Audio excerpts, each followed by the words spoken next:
और जेएनयू में हिंसा पर जेडीयू प्रवक्ता राजीव रंजन ने प्रतिक्रिया दी है। उन्होंने कहा है कि वैचारिक मतभेद अपनी जगह है, लेकिन शिक्षण संस्थान में इस तरह की हिंसा बिल्कुल गलत है। देखिए, अब सबसे बड़ी बात यह है कि जेएनयू परिसर में वैचारिक असहमति कई सवालों पर रहती है, इसलिए कि देश के अलग अलग हिस्सों से एक विशेष रुझान के छात्र वहां बड़ी संख्या में आते रहे हैं, लेकिन असहमतियों का सम्मान पूर्व के शासन में भी होता रहा है। आज अगर कहीं किसी वैचारिक टकराव को लेकर के इस तरह की हिंसा और कहर बरपाने का काम हुआ है तो ये गंभीर चिंता का विषय है और इसकी उच्च स्तरीय जांच होनी चाहिए, इसलिए कि कहीं ना कहीं वहां पुलिस पर भी लोगों को भरोसा नहीं है। तो ये सुनिश्चित करना बेहद आवश्यक है कि हमलावर चाहे कोई हो, किसी दल के हो, किसी विचारधारा के हो, किसी पृष्ठभूमि के हो, बख्शे नहीं जाए।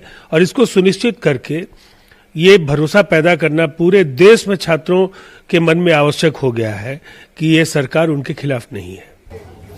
और जेएनयू की हिंसा पर कांग्रेस प्रवक्ता ने कहा है कि इस तरह की गुंडागर्दी बर्दाश्त नहीं की जाएगी। साथ ही उन्होंने इसे लेकर केंद्र सरकार पर हमला बोला है। गजब हो रहा है भारत में, क्या गांधी का भारत था। आज ऐसे शिक्षण संस्थान जो देश दुनिया में नाम रोशन कर रहा है, जेएनयू, बीएचयू, ऐसी जगह पे छात्र संगठनों के लीडरों पे, छात्रों पे, स्तंभकारों पे, जोगिंदर यादव जैसे व्यक्ति पर भी हमला किया जाए। वहां एक लड़की वहां अध्यक्ष है, उसका सर फाड़ दिया गया। क्या हो रहा है भारत को? काला कानून का अगर कोई विरोध करता है, सरकार के किसी भी काम का विरोध करता है, तो सरकार उसका जवाब कानूनी तरीके से दे। कि गुंडागर्दी से ऐसा कानून तो अंग्रेज ने भी नहीं किया था भारत के साथ। आज भगवाधारी गोडसे भक्त भगवाधारी धारण कर भगवा से आज तिरंगा को ढकने का प्रयास किया जा रहा है। भगवाधारी गुंडा तिरंगा भक्तों को कुचलने का प्रयास कर रहा है।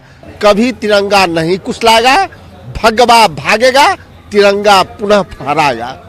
और जेएनयू में हिंसा को लेकर आरजेडी ने भी केंद्र सरकार पर हमला बोला है। आरजेडी नेता मृत्युंजय तिवारी ने कहा है कि सरकार लाठी गोली से विरोध की आवाज दबाना चाहती है कि इससे बड़ा दुर्भाग्यपूर्ण कुछ नहीं हो सकता है कि आज सारे जगह पर, कभी जामिया में, यूनिवर्सिटी में, अलीगढ़ यूनिवर्सिटी में, लाठी गोली से यह सरकार विरोध का स्वर दबाना चाहती है। आखिर ये देश में हो क्या रहा है? देश के सर्वोच्च विश्वविद्यालय जेएनयू में जिस तरह से कल नकाबपोश लोग, ये कौन है? ये कौन लोग इस तरह का हिम्मत कर रहे हैं कि छात्रों के कैंपस में, यूनिवर्सिटी में घुस करके लाठी और डंडे बरसा रहे हैं, छात्रों को घायल कर रहे हैं? तो गृह मंत्री जी को न्यायिक जांच करानी चाहिए।